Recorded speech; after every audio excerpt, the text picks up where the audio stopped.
Okay. So let's talk a little bit about, you said you're engaged.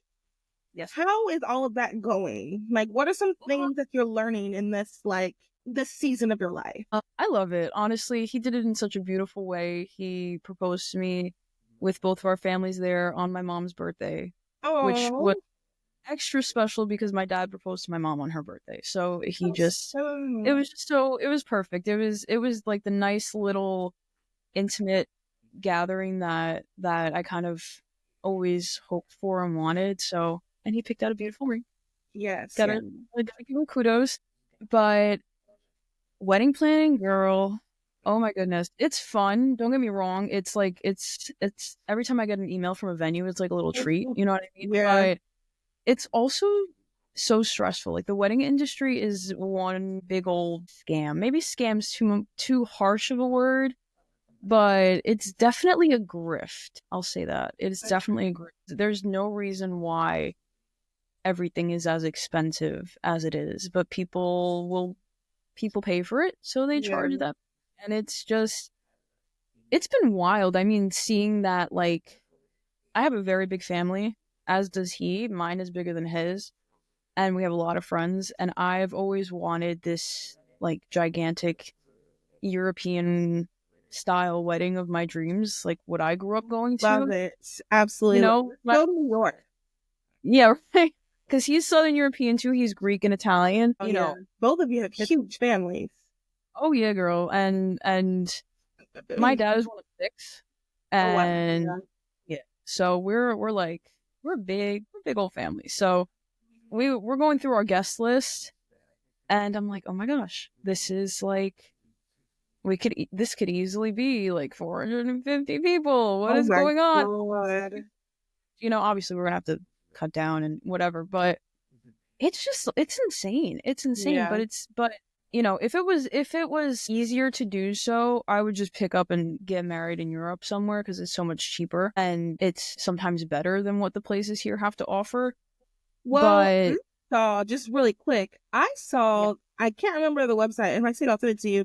There are castles you can get married in that are like cheaper than venues in the US, like like legit castles. It's saying one was in Ireland. Can't remember where the others were, but the one I was looking at, I mean, I'm not engaged or dating anyone, but I was looking at it.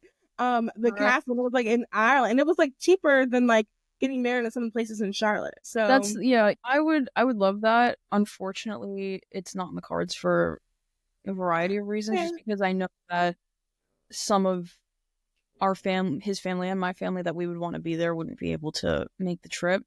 fair. So like elder family members and stuff like that. So Yeah. I don't want I'd be sad if they couldn't make it. You know, I want Yeah. and also my on the opposite end, my cousins from overseas are like, hell yeah, we're coming to New York, yay. And it's like, okay.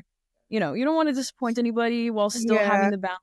This is our day. This is not anybody else's day. So it's a little difficult, but there's this like whole culture I'm discovering, wedding culture, that is very interesting. It's definitely very self-centered.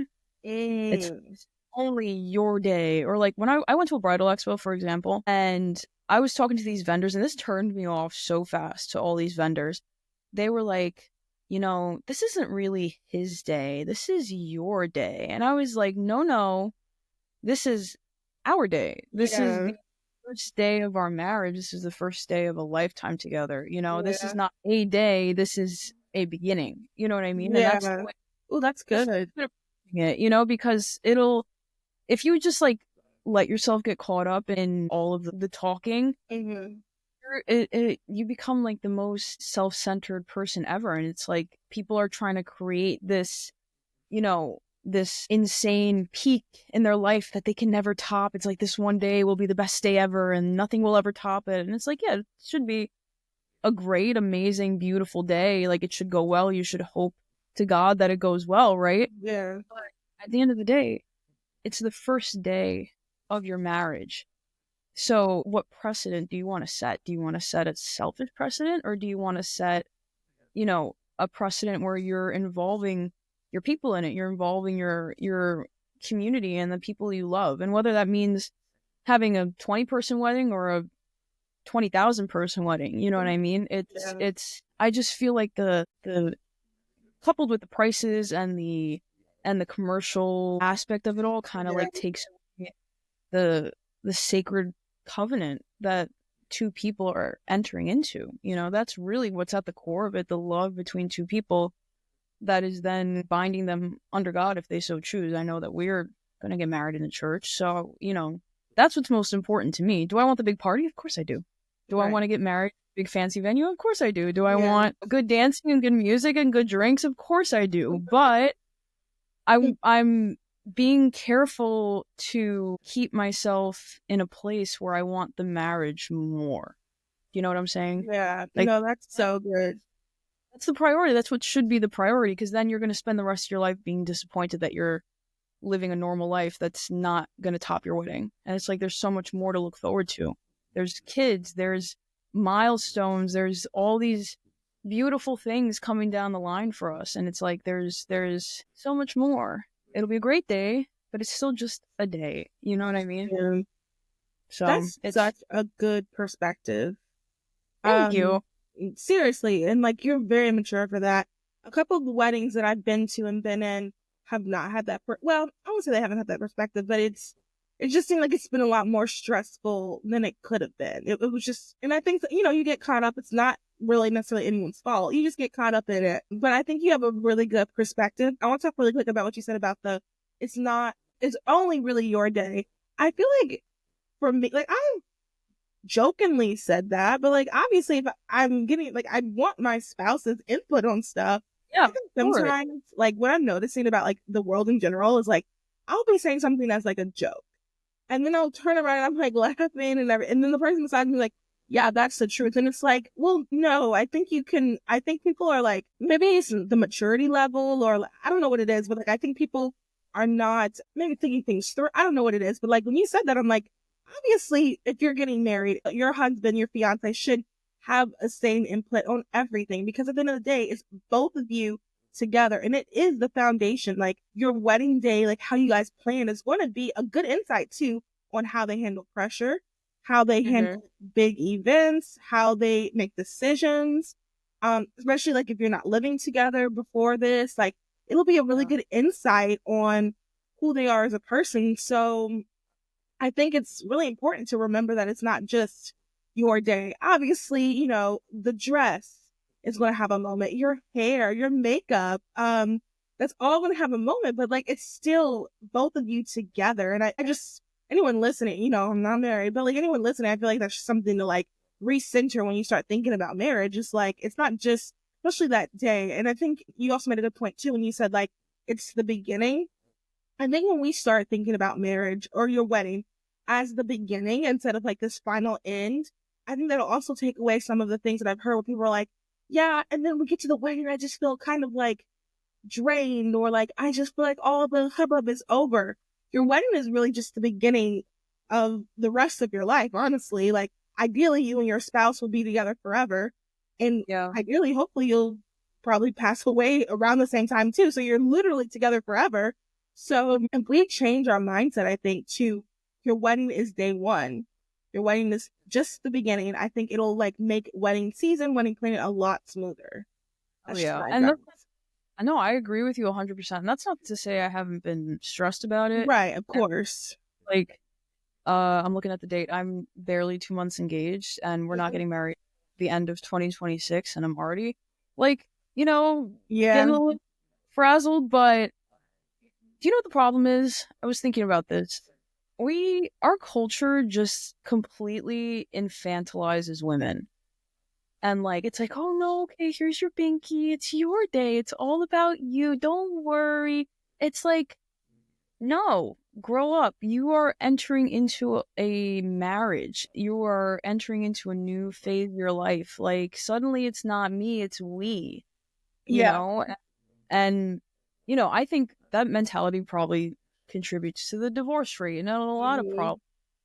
Women not wanting to have children because it's like nobody, our culture celebrates women who only focus on themselves. Yeah, And, there are some women who don't want to get married, don't want to have kids. That is fine. You do what you want to do, right? Like, I'm not here to tell you that you should have kids if you don't want to, because If you don't want to have kids, then you probably shouldn't have kids. You know what I I was mean? about to say that. People, yeah. Right. But like for those who do want it all, but also don't want to stop only thinking about themselves, it's like you can't do both Right. well. You know what I Right. mean? You're only going to do one of those things well, and more than likely, you're going to do focusing on yourself well. So, it's I'm hoping that there will be a cultural shift in these next few years. I feel it coming. I don't feel this culture as strongly as in previous years, but we're still definitely in the thick of it, I'd say. Yeah. But, I you know, agree. A huge problem I think too is there's so many, and okay, there has to be a balance. This is everyone listening, like, comment, let me know what you think on this. There has to be a balance because I feel like there's so many women who post like, today was just the absolute worst day. I hate being a mother. I hate being married. I just did it all. My life is so terrible, blah, blah, blah. Which I'm sure it can get like that. Like, once again, like, I'm not trying to judge, but I do think if like that's all you're seeing, I've had to block accounts on like TikTok before where it's just women complaining about being a wife and a mom for two reasons. Because obviously I want to be a wife and a mom. So I honestly don't want to hear you complaining about it. But then secondly, it's like, that's all you're talking about. Like, there are younger girls younger than me that are just maturing, so they don't know how to be able to like look at stuff and like, I mean, I guess like take like take everything with a grain of salt. Some people just kind of like look at it and just consume it all. So I think like we have to start having more women talk about the joys of motherhood, talk about the joys of being married. I think it's really important for women, especially young women, to that are in that season of life to talk about like the positives. Of course there's negatives, and I don't know how to balance it because like I'm not living in it, but I just sorry y'all. Still. Okay, okay. Anyway. it's funny Um, that you brought that up because before you came on, I was watching childbirth videos as I do. And sorry, you're what's fun, watching what? I was watching childbirth videos. That was one Oh, else, okay. you know. Oh, now So I that's followed scary. an account called right, like people. Well, that's the thing. I follow this account called Pain Free Birth, which sounds crazy, right? Sounds wild, but is that to say that all these births are pain free? I doubt it, but And my mom said she had pain-free births both times. Now, I don't know how my mom is an exaggerator, so that could be true, could not be true, but no offense if you're listening to this, mommy. But like she did say I mean, it's possible. I definitely think it's possible. so what and how it kind of ties into what you were saying. I grew up as I'm sure you did, except not from your mother, but from other women, hearing that childbirth is like the worst thing ever. It's the most painful thing ever. You hardly get through it. You can't get through it without medical intervention, yada yada yada. So I've really enjoyed seeing this resurgence of women that are like taking back the childbirth experience and turning it into a positive thing as opposed to this big Yeah. scary, because a lot of what you go through in childbirth, are obviously barring any other circumstances that might be going on, has to do with your mindset. You know what I mean? So 100% true. so being the fact that there's stuff like that out in the ether, whether or not it ends up being someone's personal experience, is nice to have as an alternate positive perspective, because I think that it's important to have a balance, and to hear negative anything all the time is going to make you negative, negative 100%. about being a wife, negative about childbirth, negative about raising kids. Everything has ups and downs, and to Yeah. expect anything to be black and white in life is just so silly, so misguided, so dumb. So, Yeah. you know what I'm saying? No, I agree with you. I mean, and there's a balance because I'm sure I mean, there definitely are negative stories, but I just, like you said, it can't be, you can't listen to that all the time. You just can't. It's not healthy. It's not helpful. And the mindset thing I do think makes a big difference. Not to say, I feel like I'm saying all these caveats, but I do know people who like were very crunchy and like did their best and they just didn't have that birth experience. And And that's that all in God's hands. That happens. Like, he chooses what he chooses. But I do think it is possible for a lot of people to have pain free and to, have positive marriages. My parents are still together. They've been married for, if I'm 30, for 32 years. God So bless. yeah, yeah. So like, it's possible to have a happy marriage. I mean, obviously they're not like, I can't say like they've never fought a day in their life. Okay, obviously they have, like they're humans, but I mean they're still together. Like they seem to still love each other. They spend a lot of time together. I know that for sure. Yeah. So they're at least tolerate each other. Positive have a happy marriage. Positive have a nice birth. Like you can have all of these good positive things. It just seems like so much on social media is like you said, infantilizing women, and it's just this negativity around it. But I think, like you said, culture will shift when those of us who have good and positive stories are expressing that, and like we're telling people it can be good. You can have a good experience. So Yeah. It's true. It's yeah. true. Thank you for watching this clip of Those Are the Girls with Mallory and Friends. You can watch the full episode here on YouTube or wherever you listen to podcasts.